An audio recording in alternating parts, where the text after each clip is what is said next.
Едноставно тоа е сликата за студентите во државата, како државата се грижи за студентите, ако домовите не се во ред, а тоа се ако имаме 10 студентски домови и само еден е во добра состојба. Појуваме со студентските домови каде што и дадовме иницијатива за дигитализирано сместување на студентите по примањето на истите во домовите, во државните студентски домови. Ние нашата генерација сме баш дел од дигиталната ера, по старата генерација не е баш од дигиталната ера и не е тешко да се дигитализира, всушност тешко тоа е да се убедиме да најдеме еден компромис каде што би се договориле дека и дигитализираното не е страшно. 16 економски факултети, 20 правни, при тоа истите програми да се изучуваат во држава со 1.8 милиони жители, од тие 300-400 илјади константно се надвор во Хрватска, Германија, Словенија. Илјадници заминаа да студираат во Љубљана, во Словенија, така. Сега веќе се отвори Хрватска, соседна Грција. Колку се тоа може да се промени и дали во блиска иднина? Им ќе го кажам за пример е доста добар универзитет кој што е на добро место и се стреми да оди на подобро место, сметам дека има можност за доста да просперираат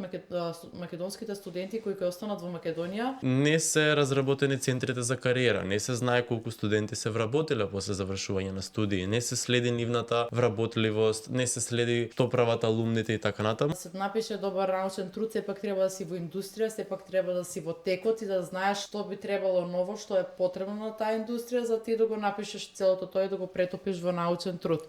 Добро дојдовте во уште еден Сител подкаст, со мене Мими. Во денешното издание на овој подкаст ќе разговараме за, ако може да се каже, вечно актуелните теми, а тоа е студентскиот стандард и сите предизвици со кои што се соочуваат студентите во Македонија. Добри дојде кажувам за досегашниот претседател на Универзитетското студентско собрание и новата претседателка на истото. Ангела и Александар, добре дојдовте. Добро ве најдовме. Добро ве најдовме. Александар, тебе те знаеме, веќе со години соработуваме и од тебе ги слушаме сите проблеми, за сите напредоци кои што ги постигнувате како студенти и така натаму. 2 недели како, не цел месец како веќе имате прво предавање направено, се уште си во УСС? Не, толку. Мислам, јас сум сега тука за да ги споделувам искуствата собрани во изминатите 2 години, но од 1 ноември Ангела си има позицијата претседателка, така да новиот состав си ги тера активностите. Како помине изборот, задоволен си? Па ние не учествуваме директно во изборот на нов претседател, си има претседавач кој што е избран од новиот состав. Ние учествувавме во изборот на делегати како претходен состав и потоа сами си го праве изборот, така да ние, јас и претходниот состав немаме ништо со изборите. Само ги поддржавте? Не, ние само ги овозможивме да се реализираат. Супер. Ангела Василевска, ти си новата претседателка. Добре дојде и за тебе. И како е чувство тебе да си на таа позиција? Си пак ги застапуваш сите студенти во Македонија. Не е мала работа. Добро ве најдов. Најпрво сакам да кажам дека искрено гордо се чувствувам заради тоа што, како што кажавте, не е мала работа, но е и сепак прилика каде што може заедно со сите студенти да поднесеме многу иницијативи, многу барања и да оствариме многу нови работи и многу подобрување за студентскиот живот. Неколку недели си на оваа позиција, ајде за почеток да те запознаеме. Ти си студент на Финки. Да. Која година, што студираш конкретно? Па вака, јас сум 3-та година на Финки, на смерот примена на информатиски технологии. Така да мислам дека тоа е тоа. Мојот факултет сметам дека доста ми даде можност од инженерски пристап да ги разгледам проблемите кои што вака се соочуваат, па студентски стандард помешано со инженерски пристап, мислам дека добро би дошло во комбинација. И досега во врвот, во составот имавме представници од Финки, подпредседателот беше од Финки, еве ќе го поздравиме и тој беше во нашето студио. Значи, сега кој е подпредседател од кој факултет? Од Технолошко-металуршки факултет. Значи ги држите техничките факултети на врвот, добро. Да, не остави нас од општествените. Соодветно на тоа дека сепак се едни од најактуелните во последниве десетина години. Па не би се сложила дека само технички кампус доминира, дека во целото раководство намерно гледавме да го одбереме да биде слоевито од сите факултети, да биде интердисциплинарно, заради тоа што интердисциплинарните активности и професии баш се не само што се модерни, туку напротив баш и најуспешните идеи доаѓаат баш од интердисциплинарни дејности. Да. Добро, во ред, може, еве, ти не се сложуваш со мојата констатација, но како најактуелни факултети, а ти како актуелен се уште студент на Финки, колку си задоволна тоа што еве државата го има направено за вашиот факултет конкретно, со оглед на тоа дека се уште чекаме студентската зграда. Дали тоа ќе биде еден од поголемите приоритети со кои што ќе се занимавате сега како ново раководство? Па како ново раководство би се занимавале за студентскиот стандард на сите факултети, секако и на Финки. Би се потрудиле Финки да има студентски стандард. Секако овде Финки има мала предност каде што е нов факултет и благодарение на тоа студентскиот стандард без разлика на тоа каде се наоѓаме е доста развиен, имаме доста добри услови, но сепак би било подобро да се стремиме на почнатите проекти да ги довршиме во иднина. Конкретно те прашав за зградата на Финки, бидејќи мислам дека ја заслужувате. Да, конечно. Како што кажав, во иднина се стремиме за да добиеме една зграда која што ќе биде на Финки, за студентите на Финки да можат да се распоредат во простории како што заслужуват и како што можат да имат своји лаборатории. Секако тоа беше веќе најавено, како што слушнав во моменталните новости, така да сметам дека почнатите проекти, како што кажав, би ги довршиле. Александар, еве да слушнеме од тебе малку подетално, што и оставаш во наследство на Ангела. Со што се ќе треба таа да се занимава во следниот период, кои се предизвиците кои што остануваат?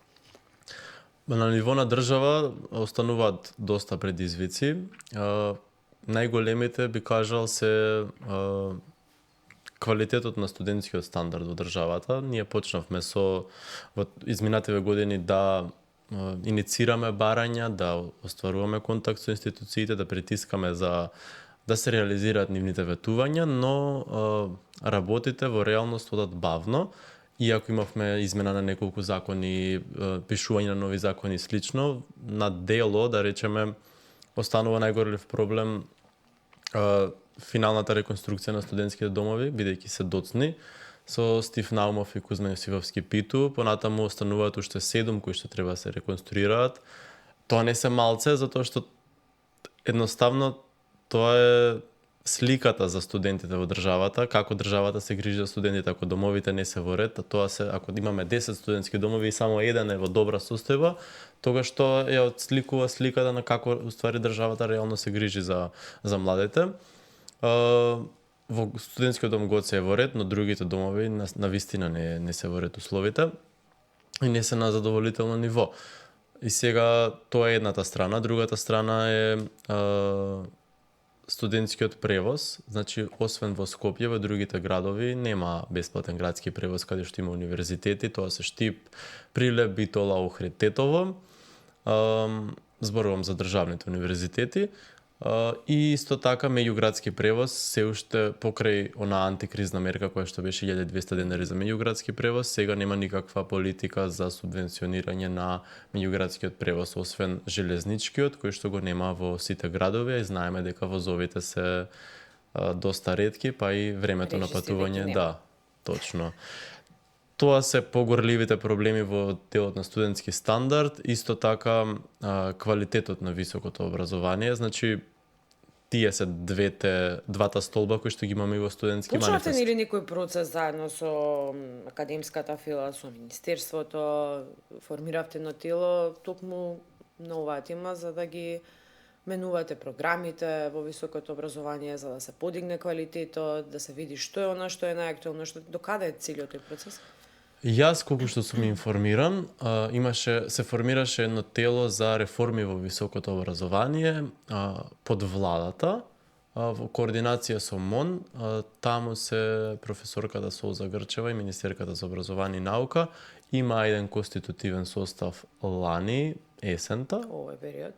Да, и од тогаш до сега нема ништо како новитет. Ние не бевме на тој состанок, па потоа реагиравме како УСС дека не бевме вклучени, не вклучија, ама од тогаш немаше ниту еден состанок. Веројатно затоа што во меѓувреме се спрема измени на закон за високо образование, кај што бевме вклучени, измени на закон за студентски стандард, каде што бевме вклучени, нов закон за студентска работа, значи не дека ништо не се работело, ама ова тело во реалност ништо не работеше во оваа година, а институциите работеа на законски решенија и сега што се случи, дојда локални избори и се закочија сите закони, па тоа што останува на Ангела и новиот состав на УСС е да продолжи да се бори тие работи кои што ние сме ги предвиделе во новиот закон, па можеби и нови кои што они ќе ги увидат, да ги предложат за кога ќе дојде сега измената на законите за високо образование, стандард, студентска работа да се реализираат. Но фактички е дека тоа тело до сега Ангела, кои се првите работи со кои што би започнало се тоа што го набра Александар, кое што е недовршено? Па дефинитивно клучни точки на мојата програма се дигитализацијата, транспарентноста како и активизмот, но најмногу би се фокусирала вака на комисиите за дигитализација како и комисија за студентски стандард, односно да го подобриме нели студентскиот стандард, а дигитализацијата да ја вклучиме, односно дигитализираниот процес да го вклучиме во самото општество, не само заради тоа што е модерно, туку напротив, дигитализираното решение баш ни дава решенија кои што се полесни и било која сфера ја прави полесна и поскалабилна, односно поскалабилно решението излегува на крајот. Така да би се фокусирале најмногу на домовите, со тоа што сега се трудиме во соработка со институциите да ги подобриме и да ги сведиме условите на домовите на едно исто ниво за сите студенти да имаат нели исто право, исти овозможувања, исто да бидат сместени, а нешто друго на кое што се на кое што се фокусираме е дигитализацијата, односно баш тоа го спојуваме со студентските домови каде што и дадовме иницијатива за дигитализирано сместување на студентите по примањето на истите во домовите, во државните студентски домови. Види, неизбежно е да те прашам, бидејќи од една страна зборуваме за дигитализација, за нешто што би требало веќе да го имаме, но еве, ајде да кажеме, се уште сме во процес, нешто што и како го заслужувате, особено вие како студенти. А од друга страна, слушаме вести како во студентските домови се појавуваат глодари, со што се соочуваат, оние кои што се сместени таму. Реагиравте на ова? Баравте нешто конкретно, бидејќи навистина е трагично, може да се каже. Во 21. век, 2025 година се занимаваме со вакви прашања, а во приоритетите имаш сосема нешто друго, сосема нешто, нели, диаметрално спротивно на сето ова што го имаме во пракса. Како да зборуваме за, не знам, светлосни години, како да се во прашање тука. Ма и ние имаме реагирано во наше време, но она што видете, тие се как под фундаментални услови на кои што треба да се реагира и нормално да се реагира, но здравата основа е ние да се фокусираме на работи кои што треба да се реализираат долгорочно, а овие се, како да кажам, срам за домот, бидејќи УСС УКИМ нема надлежност за студентскиот стандард, нема, да, но сме реагирале и Вајда и вие реагиравте. Да, секако кога излезе проблемот уште првично се слушнавме со управителите на домот како и со студентските представници од истиот дом, беше кажано дека веднаш се реагирало, односно се пуштеле служби за дезинфекција како и други мерки кои што биле потребни се превземаат, а сега со оглед на тоа дека различно е дигитализација од студентски стандард, јас не би се согласила баш со тоа, односно, не дека не би се согласила, но би го кажала малку поинаку заради тоа што,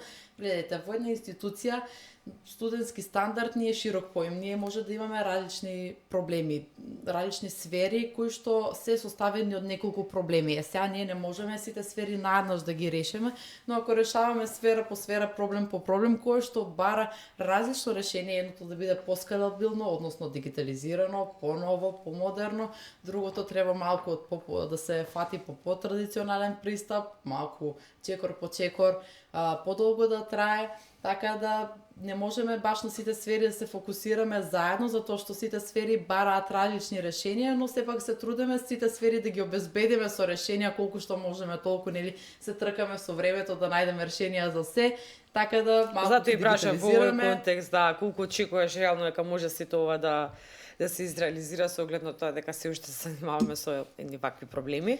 Но ми се допаѓа што сепак сте оптимистични вака, размислувате позитивно, имате големи очекувања и така би требало да е. Сметам дека баш сега е ерата на смена на генерации, каде што ние, нашата генерација, сме баш дел од дигиталната ера, постарата генерација не е баш од дигиталната ера и не е тешко да се дигитализира, всушност тешкото е да се убедиме да најдеме еден компромис, каде што би се договориле дека и дигитализираното не е страшно и дека баш дигитализираното е тоа што би ни помогнало да ги решиме како новите проблеми, така и традиционалните проблеми кои што се соочуваме со нив. Пред да навлезем уште подлабоко се извинувам и суштински во проблемите и сите предизвици со кои што ќе се соочуваш во следниот период, Александар, колку си задоволен ти досега од она што успеа да го направиш заедно со твојот тим, со сите председатели, со сите учесници и така натаму? Па, во однос на раздвижување на процеси, да, доста сум задоволен, бидејќи со што си најгорд? Со тоа што профункционира Националното студентско тело како лулка на сите универзитетски студентски собранија. Понатаму со предлог законот за студентска работа, предлог законот за студентско организирање, бидејќи беа напишани од наша страна. Две мерки кои што до некаде се реализирани од страна на владата. Едната беше нашите млади создаваат дома, другата мерка е нискокаматни студентски кредити, кои што треба Министерството за финансии во соработка со банкарскиот сектор да ги реализираат. Повеќе во делот на политики, на тоа сум најгорд, бидејќи доста активности успеавме да реализираме. Во тој дел, исто така на ниво на УКИМ, кој би се фокусирале, направивме неколку документи кои што се клучни за студентското организирање, за студентската информираност и така натаму, водеч за Бруцош извадивме. А во делот на активности и настани, прегорд сум, затоа што успеавме да направиме неколку конференции, над 50-60 работилници сигурно, и студентски тимбилдинзи, така да на сите страни можам да кажам дека сме успеале да делуваме во овие 2 години, покрај сите предизвици со кои што се соочивме како Добро, тело. донесов ти студентски манифест. Да. На што конкретно се однесува и што е она што остана недовршено или што ќе треба да се прави во следниот период? Студентскиот манифест е стратешки документ кој што се фокусира на 7 клучни Имате цели. приоритетни, да. Да, првиот е бесплатно високо образование, значи во рамки на измените на законот за високо образование. Во новите амандмани до некаде се предвидува и тоа бесплатно високо образование. Сега да видиме владата како тоа би го реализирала. Второто е квалитет наспроти квантитет. Тука јас го гледам најголемиот проблем, затоа што во нашата држава отварани се универзитети не според потребите на државата, туку според идеалите на одредени политички партии. Секоја партија си отворила свој универзитет од осамостојувањето на државата и она што е реалност е дека тие во одредено време ќе треба да се или фузираат или затворат, за да постигнеме одреден квалитет. Значи, ако сакаме да се фокусираме на квалитет, не ни треба квантитетот, туку ни треба фузирање и работа во одредени сектори. Не може да имаме ние 16 економски факултети, 20 правни, при тоа истите програми да се изучуваат во држава со 1.8 милиони жители, од тие 1.8 можеби 300-400 илјади константно се надвор во Хрватска, Германија, Словенија, Италија. Така да најголемиот проблем го гледам тука, да се одлучат партиите да направат вистински реформи. Во делот на студентски стандард исто така, затоа што треба долго време да се реконструираат студентските домови. Сега се реконструираат 2 во Скопје, кога би се собрале сите легла во државата, ние имаме околу 4 до 5 илјади легла за 50 илјади студенти. Ако сакаме да привлечеме уште повеќе странски студенти, ние треба да размислуваме или за нови студентски домови, или за јавно-приватни студентски домови, каде што би се привлекле поголем број на студенти од странство, а ние се уште се соочуваме со нереконструирани од пред 50 години домови.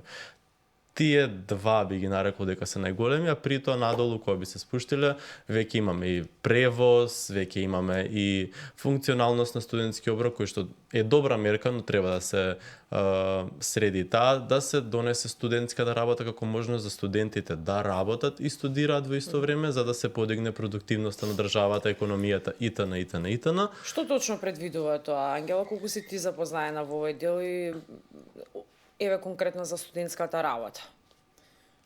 Па со оглед на тоа дека ми е втор мандат во УСС и со тоа што ја водев комисијата за дигитализација, баш минатата Добро. година подигнавме платформа Linker, која што оваа година тоа беше една Discord платформа која што беше една демо верзија како би требало да изгледа една платформа за работа на студенти. Сега оваа година планираме баш како студент од Финки, планираме да направиме еден хакатон каде што би ги наградиле студенти кои што би ја разработиле таа платформа и би направиле една веб апликација од истата, се со цел да биде функционална, за да биде попрофесионална и полесно да се привлечат спонзори од различни индустрии, како и од другите индустрии кои што би можеле да потпомогнат да понудат работа, не само да бидат спонзори, нели, се со цел студентите да можат слободно да се аплицираат и тоа да биде целосно, едноставно и скалабилно со оглед на нивните барања. Кога би се одржало тоа? Па нашиот хакатон го планираме на почетокот на годината, почетните месеци. Би планирале тоа да биде после испитната сесија, се социјални или сите да се слободни и да може да размислуваат на нови решенија, на нови здрави решенија кои што би биле комплетни, така да најверојатно би било почетокот на 2026. А во меѓувреме како политика, значи координаторот за реформи во високо образование, професорката Солза Грчева, во соработка со неколку институции тераше процес за формирање на закон за студентска работа. Ние како национално студентско тело, составени од универзитетски студентски собранија, пролетта 2025 напишавме предлог решение на закон кој што го доставивме до владата. И сега владата го разработува и така натаму. Се очекува исто во 2026 да биде донесен и закон за студентска работа, кај што сите студенти во државата ќе можат 20 часа неделно во текот на академската година од септември до јуни да работат во било кој сектор кој што ги интересира нив, а од јуни до септември летото да работат по 40 часа. Што ќе се возможи со него? Студентите да влезат на пазарот на работна сила како вработени лица, зашто сега се само студенти и де факто многу од нив работат на црно во кафичи и во други локали. Со ова ќе се зголеми вработеноста, а од друга страна на работодавачите ќе им се возможат олесните бенефици за да можат полесно да вработуваат студенти наспроти другите лица. Интересно, но ако земеме во предвид колку заминуваат особено студентите надвор да студираат, колку се тоа би ја сменило сликата во државата генерално, еве, јас тоа вас ве прашам, што очекувате вие? Со оглед на тоа дека, еве, се уште ние зборуваме за некои законски измени, како да направиме бесплатно високо образование или па не знам да ги привлечеме странските студенти, а немаме услови за домашните и така натаму, додека од друга страна веќе како се отвараат државите за примање на странски студенти и се попривлечни стануваат токму за нашите студенти, бидејќи ние имаме проблем во нашата држава. Така нели, не ни интересира што се случува надвор, но ни интересира дека илјадници заминаат да студираат во Љубљана, во Словенија, така. Сега веќе се отвори Хрватска, соседна Грција и така натаму да не ги редиме. Колку се тоа може да се промени и дали во блиска иднина?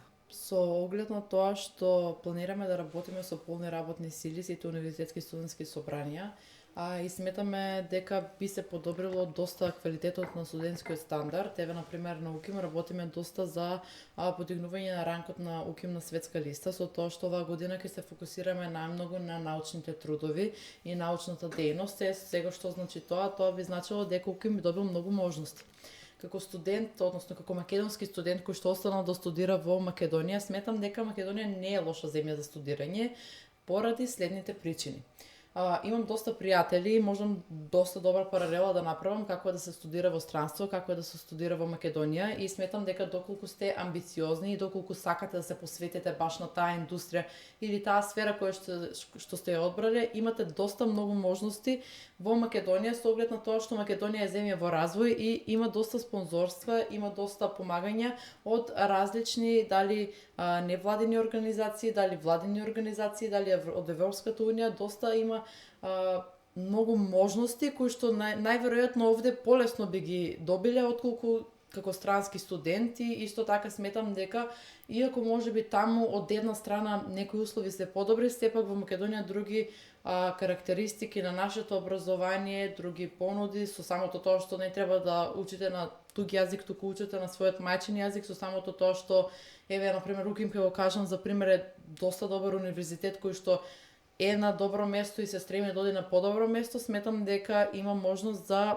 доста да просперираат македонските студенти кои ќе останат во Македонија и доколку се доволно амбициозни имаат доволно можности за да земат и да барат, да направат доста иницијативи, доста барања, кои што најверојатно би им биле остварени. Александар? Мојот став е малку различен од на Ангела во однос на можностите тука и можностите надвор и студирањето тука и студирањето надвор. Еве сега ако имаше ти 19 години, 18, каде ќе се запишеше на факултет? Па не можам да го вратам времето. Ако требаш еве сега да одлучуваш за себе и за твојата иднина. Вака, јас, ако сега требаше да одлучувам, може би одбрал и странство, за да видам какво е искуството таму. Но може би одбрал додипломски тука, а магистерски на страна, нешто што и сега размислувам, дека после дипломскиве, јас сум сега на магистерски, ќе магистрирам тука, би запишал и уште едни магистерски или некој дополнителен курс или пракса во странство, за да стекнам поголема пракса и во делот на интернационализмот. Јас сум од смер финансии, сакам да видам како тера банкарското работење на ниво на Европска унија. Има неколку институции што ми се привлечни, така да затоа и би отишол. Факт е дека студирањето во странство е подобро од нашето. Зошто? Затоа што условите за студирање таму и во делот на студентски стандард и во делот на квалитет на студии е подобро. Тоа се докажува со како се рангирани универзитетите во Словенија, Хрватска, Србија, да не набројувам и понатаму. Тоа докажува и преку политиката која што водат земјите на ниво на самата држава. Ние плаќаме за студирање, многу од нивните студенти не плаќаат за студирање. Имаат бенефици во рамки на студентските домови, некои се бесплатни, имаат студентски оброк, имаат бесплатен студентски превоз и кај нас тие мерки ги има. Но кога би ги споредили условите кои што се во студентските домови, тогаш мораме да бидеме искрени да кажеме дека можностите таму се подобри. Уште нешто сакав да кажам од делот на универзитетите, значи голем број од нивните универзитети се меѓународно акредитирани. Нашите универзитети, односно факултети, во случајов, не многу од нив имаат меѓународна акредитација во делот на сферата во која што работат. Така што, според голем број на фактори, на нивните универзитети се подобри од колку нашите. Точно кај нас е потенцијалот, но факт е дека државата во изминатите 30 години не вложувала во образованието за да се развива, туку вложувала согласно интересот на нивната партија, која што била во моментот на власт. Така да, ако сакаме заеднички да го развиваме високото образование тука, тогаш треба сме спремни дека ќе направиме одредени резови за да универзитетите профункционираат. Затоа што во овој случај најголем дел од средствата што ги дава државата се заплати, многу малку капитални инвестиции се оделуваат за развој на високообразовните институции, затоа што ние имаме 7 јавни универзитети, 6 јавни и 1 јавно приватен, во Словенија се 3. Така да, Словенија има повеќе население од нас и поголеми средства во буџетот за високо образование, затоа што нивните даноци се многу повисоки од колку нашите. Така да треба да се направат одредени резови на ниво на високо образование за ние да го развиеме, за УКИМ или УГД или УКЛО да се најдат на Шангајска листа, дали ќе биде, дали на официјалната листа на QS и другите 6 престижни листи кои што рангираат универзитети. Извини, самиот ги спомена сега, па морам да прашам. Слушавме во изминатиот период доста реакции, токму во овој контекст дека нашите универзитети не се во ниту една ранг листа и дека сме многу далеку од тие ранг листи. Колку на вистина сме далеку, затоа што од друга страна еве ги слушаме и од академската фела професорите ваши кои што ви предаваат и така натаму дека велат не треба многу, треба само малку повеќе средства да се вложат во наука Во истражување. Од разговорите со проректорката за наука и проректорите на ниво на УКИМ, проблем е во Законот за високо образование, кој во 2018 година предвидувал одредени услови за одреден професор да стане редовен професор или да остане редовен професор, да има објавено трудови со импакт фактор. Тоа го тргаат во 2018 година и од тогаш професорите почнуваат да не се замараат толку со истражување. Тоа е едната работа. Другата работа е, не е точно дека нигде не нема, на QS листата, која што е една од 6 најдобри листи за рангирање на универзитети, УКИМ е на 400-то место на ниво на Европа. Не е на официјалната светска, но е на ниво на Европа, на 400-то место. И она што треба да се направи за да се најдат и на Шангајска листа и на другите е секако работата на професорите, не на студентите во случајов, а и понатаму не се разработени центрите за кариера, не се знае колку студенти се вработиле после завршување на студии, не се следи нивната вработливост, не се следи што прават алумните и така натаму, а тоа не се криви баш само универзитетите, туку е крив целиот систем, затоа што ви кажувам, вработени се толку многу луѓе на исти позиции, на исти универзитети, а се случува Министерство за финансии да не може да одобри вработување на архитектонски факултет на службеник за студентски прашања, затоа што нема пари, а еден е таму вработен за 500 студенти. Во случајов тоа се случува. И не се одобруваат вработување на асистенти, демонстратори, зашто фалат пари, а меѓувреме имаме 6 економски факултети јавни, кои што истите позиции, истите предмети се предаваат без потреба. Бидејќи на економски факултет остануваат слободни места у Скопје, во Битола ќе останат слободни места, у Штип ќе останат, а професор има таму вработен. А и се некако повеќе места остануваат слободни, како од годините. Точно, тоа е моментот. Треба да се направи некој реципроцитет помеѓу професиите, односно професорите и студентите, затоа што имаме не факултети каде што еден професор предава на 5 студенти, или пак на факултетот има повеќе професори отколку студенти. На некои од факултетите, можам точно да зборувам за УКИМ, ама најверојатно и за на другите универзитети, подетелно можам за УКИМ пак ќе кажам, на некои од факултетите имаме доста квалитетен кадар, ние имаме супер факултети на некои од факултетите, ама на некои од факултетите малку треба да се поработи на дали ограничување на кадрот, дали децентрализација, односно централизација во зависност од потребата на факултетите, на лаборатории или пак на кадар во зависност од тоа каква е потребата, затоа што пак ќе кажам не може да има на некои факултети повеќе професори отколку студенти. Точно е дека некои смерови и некои факултети се дефицитарни професии. Јас се согласувам, ама сепак не можеме тоа да го искористиме како нешто кое што би не држало на работа чисто за да не се посветуваме доволно на образованието. Исто така, ние не имаме професори кои што само се за квалитетна настава, имаме професори кои што би требало да се потрудат и за науката. Во странството е, например, поделено како поделени се на наука и на предавање. Сега јас некои се сложуваат со тоа, јас не би се сложила заради тоа што сметам дека за да се напише добар научен труд, сепак треба да си во индустрија, сепак треба да си во текот и да знаеш што би требало ново, што е потребно на таа индустрија, за ти да го напишеш целото тоа и да го претопиш во научен труд.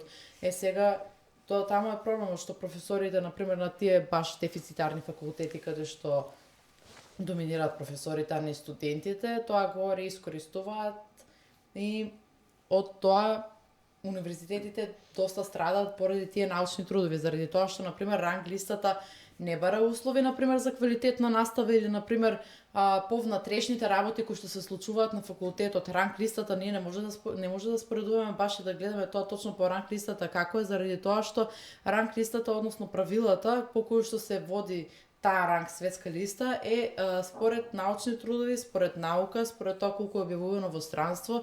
Сега ние може да имаме екстра квалитетен факултет со екстра квалитетен кадар кој што повеќе се фокусирал на студентите. Пак ќе кажам, има дефицитарни факултети кои што не се доволно фокусирани на квалитетна настава, но има факултети како Финки, како Фейт, како другите големи факултети кои што навистина се фокусирани на квалитетна настава, ама овде нас не уназадуваат баш тие факултети кои што може малку професорите да доминираат повеќе.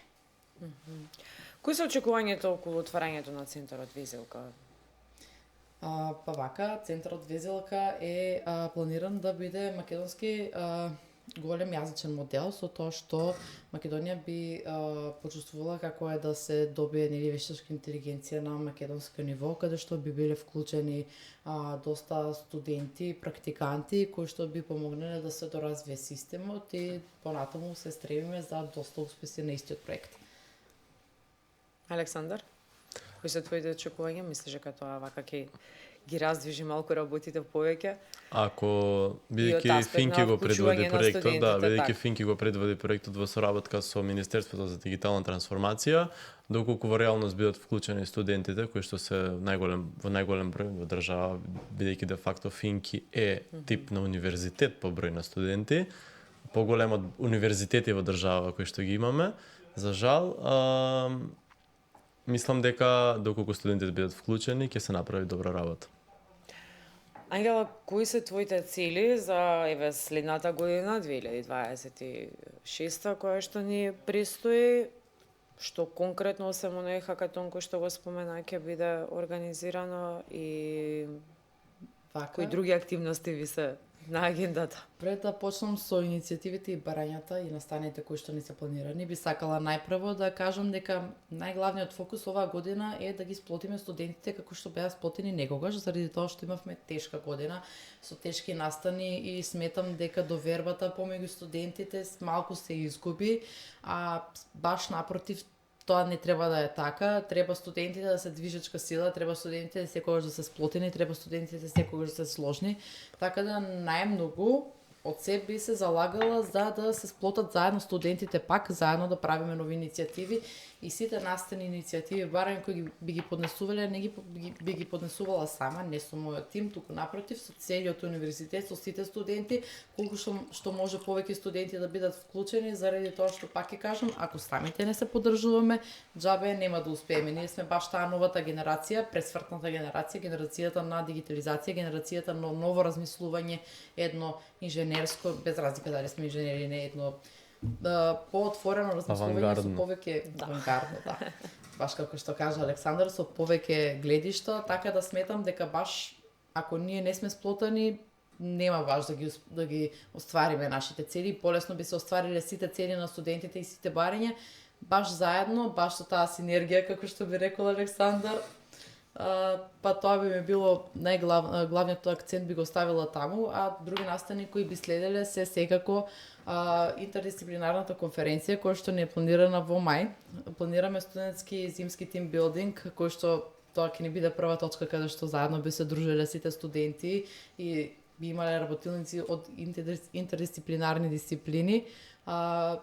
Овој декември, некаде средината, нешто што можам да кажам повеќе за хакатонот е јавно сега да ги повикам сите студенти, без разлика дали се од Финки или од технички кампус, затоа што за да се направи една апликација не се потребни само програмери, потребни се луѓе од сите дисциплини за еден тим да биде поуспешен.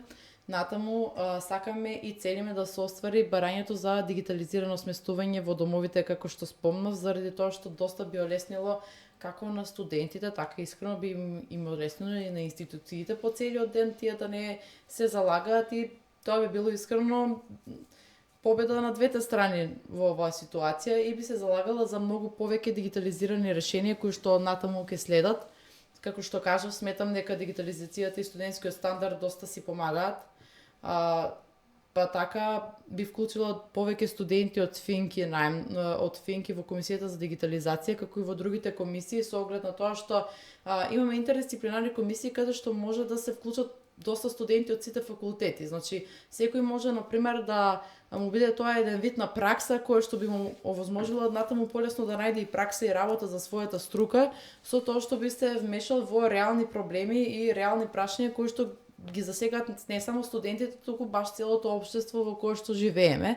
Сега би имало исто така повеќе мини настанчиња со кое што е, например, баш најинтересно во мојата програма ми беше Trip Day, односно што би значило тоа? Тоа би значило еден ден каде што сите студенти би се стобрали и би се размениле нешто, например, што имаат се со цел да се запознаеме, да се здружиме повеќе, бидејќи баш како што кажав, доколку не сме сплотени, нема да биде тоа вистинско остварување на решенијата како што би било доколку сме сплотени.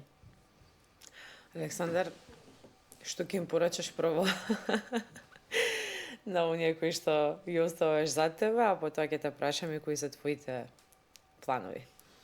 Јас би им порачал да се сплотени, да действуваат заеднички во носењето на одлуките и да комуницираат, да држат добро ниво на комуникација со другите универзитетски студентски собранија, факултетските собранија и институциите, бидејќи преку добра комуникација може да се извлечат најдобрите решенија. Секогаш убаво да се направи одреден притисок доколку институциите не слушаат, па така и некој добар протест не би било лошо доколку институциите не ги исполнуваат барањата на новиот состав. Како посплотени, погласни Да. и повеќе да учествуваат во општествено-политичкиот живот во Македонија, така? Да, понатаму работата на законите, значи да се донесат законите кои што се клучни за развој на студентскиот стандард и квалитетот на високото образование, закон за високо образование, закон за студентски стандард, закон за студентската работа, закон за студентско организирање, бидејќи тие се основните постулати по кои што после ќе се развива и студентското организирање, понатаму и самата функционалност на универзитетите. Без основа, односно без закони, нема функционалност, функционална држава, функционален систем и така натаму.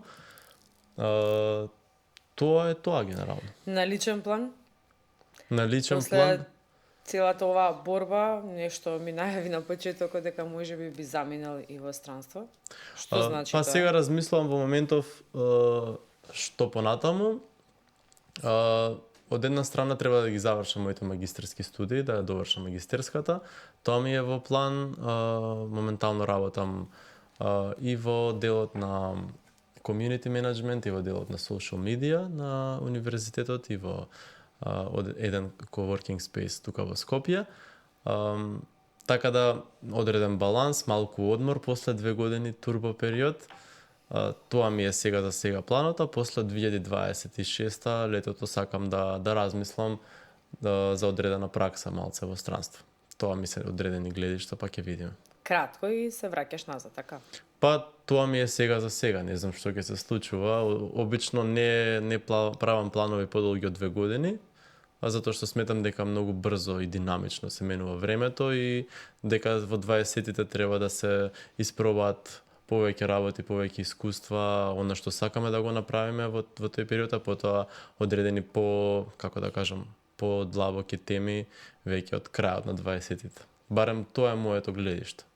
Се надевам дека нема во меѓувреме да се разочараш, па и да размислуваш на подолг период останување. Не сум разочаран од функционалноста на системот. Можеби нешто што не ми се допаѓа е тоа како функционира целиот систем, како се уште луѓето преку партија сакаат да стигнат до вработување и слично, а не преку својот успех, преку својот труд, бидејќи мојата пракса покажува дека ако ти си добар студент, добар ученик во средно, па потоа студент на факултет, секако ќе имаш загарантирана работа во одредена институција или фирма, да не мора да, како да кажам, на другиве начини кои што до сега беа тренд.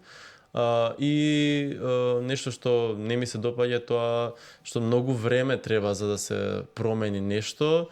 Гледаме како одредени земји во светот многу брзо се развиваат, а нашата, како да кажам, стои во одредено место, за некои работи дури се уназадува.